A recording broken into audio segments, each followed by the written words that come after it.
Good morning and welcome to Newsfirst Prime Time Sunrise.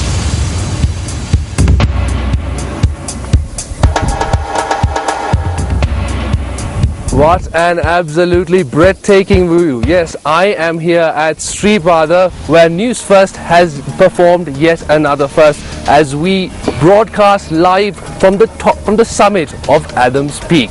And before we get into more on this, let's start off with a look at your headlines. Farmers eligible for pensions to receive pensions within the next 2 weeks. Election monitors charged that 9 illegal election rallies held yesterday. First round of talks between the Pakistani government and Taliban begins.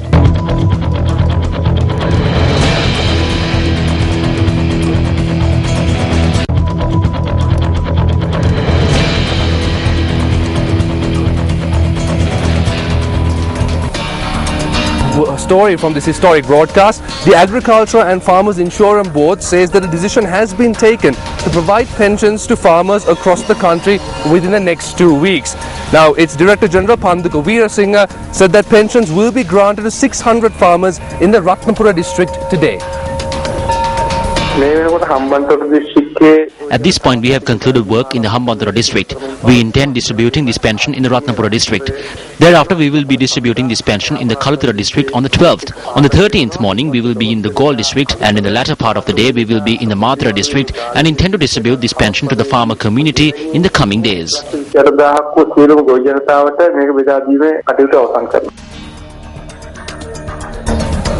Now moving to other local news, according to CAFE, 9 illegal election rallies were held during the course of the day yesterday.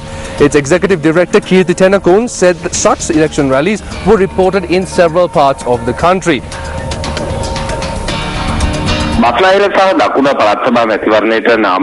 9 unauthorized rallies were reported yesterday, the day on which the accepting of nominations concluded. These rallies, which were held in violation of the election regulations, were held in several areas of the country such as Berwala, Gampaha, Katanayaka, Colombo, Kadawata and Akmimana area in Gaul. It must be noted that these rallies inconvenienced the public as it involved motorcades and loudspeakers, and the police were unable to control them. On a related note, Executive Director of PAFRA, Rowana Hettiarachchi, said that several unauthorized election rallies were held yesterday and that they inconvenienced the general public. The handing in of nominations concluded yesterday, and with it several rallies that inconvenienced the public were reported from several parts of the country. We requested the leaders and secretaries of all the parties to adhere to the election regulations. We expect these parties to comply with these regulations in the coming days. We also requested that consideration be made to the environment and refrain from using items such as polythene for propaganda activities. Similarly, we requested these parties not to use alcohol and unlawful substances when carrying out propaganda activities and not to misuse public properties as well. If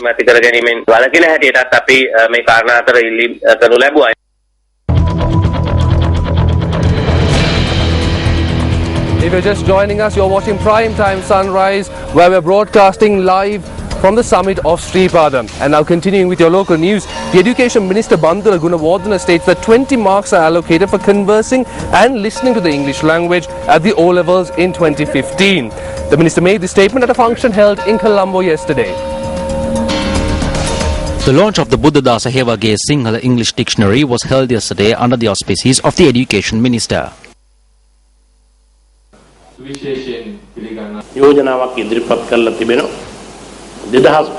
A proposal has been made, that is to allocate 20 marks at the ordinary level examination in 2015 for conversing in the English language.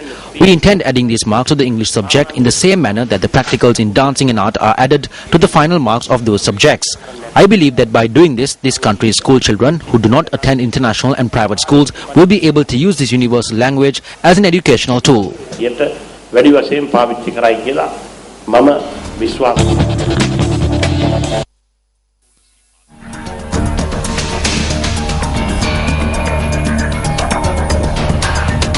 Sports news, it's cricket. Alex Lees of the England Lions scored a century in a 3-day match against the Sri Lanka A emerging players team played at the Courts Cricket Ground yesterday.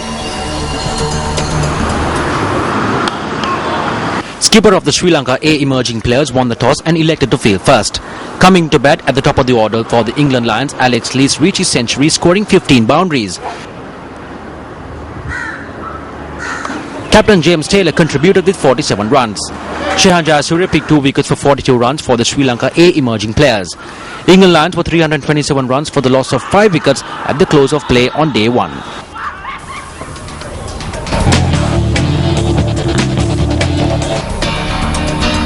We wrap up this edition of News First on this glorious sun-baked day at the summit of Sripada.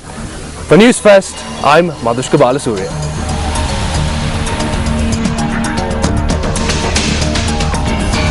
Hotline 0114 896 896. www.newsfirst.lk. Feedback at newsfirst.lk.